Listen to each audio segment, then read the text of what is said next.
TSMC's new $100 billion investment in the States present a double-edged sword.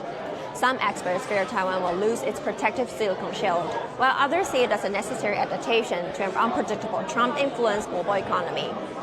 Report author Chris Miller and other experts analyzed these contrasting perspectives on Tuesday at an event organized by the Research Institute for Democracy, Society, and Emerging Technology. I know that TSMC's announcement of its new investments in Arizona have been much debated in Taiwan.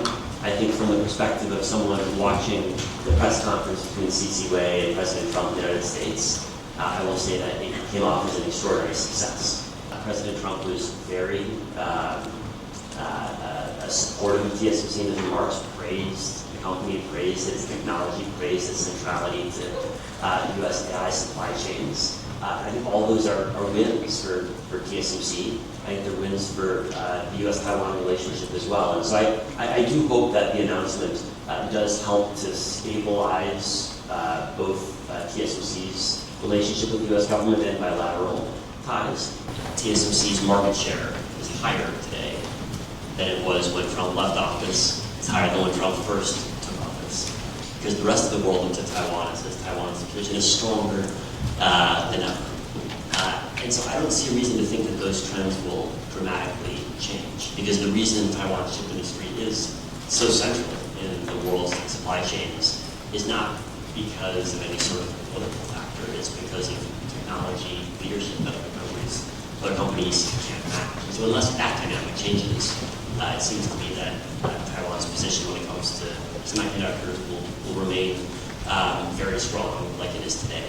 We haven't yet seen any new export control moves from the Trump administration, but there was a whole lot of continuity. I think it is important for us as we look at the contours of U.S. policy to not overly index on the drama of today's headline. There will always be dramatic headlines, but also to take continuity seriously. Despite U.S. restrictions on China's access to advanced chips, the Chinese government is pursuing a strategic pivot by developing large language models that require fewer semiconductor chips, emphasizing efficiency over skill. Miller suggests this technological shift is causing the global chip competition to evolve beyond hardware into what he describes as a cloud war, driven by surging AI demands. I think in January, when DeepSeek first attracted international attention, it attracted attention for the wrong reason. The standard headline in the second week of January was about how the cost of inference was collapsing. We were surprised by that. When you dig deeper, the inference price decline fit expected curves, and the trading price decline was less dramatic than I think DeepSeek advertised, and also fit the expected efficiency improvements. So I think we sort of collectively got DeepSeek wrong in January and missed what perhaps is the broader, longer implication, which is that if China dominates the open source space, and companies have a lot of incentive to use open source models if they're good, China can embed its models broadly outside of China.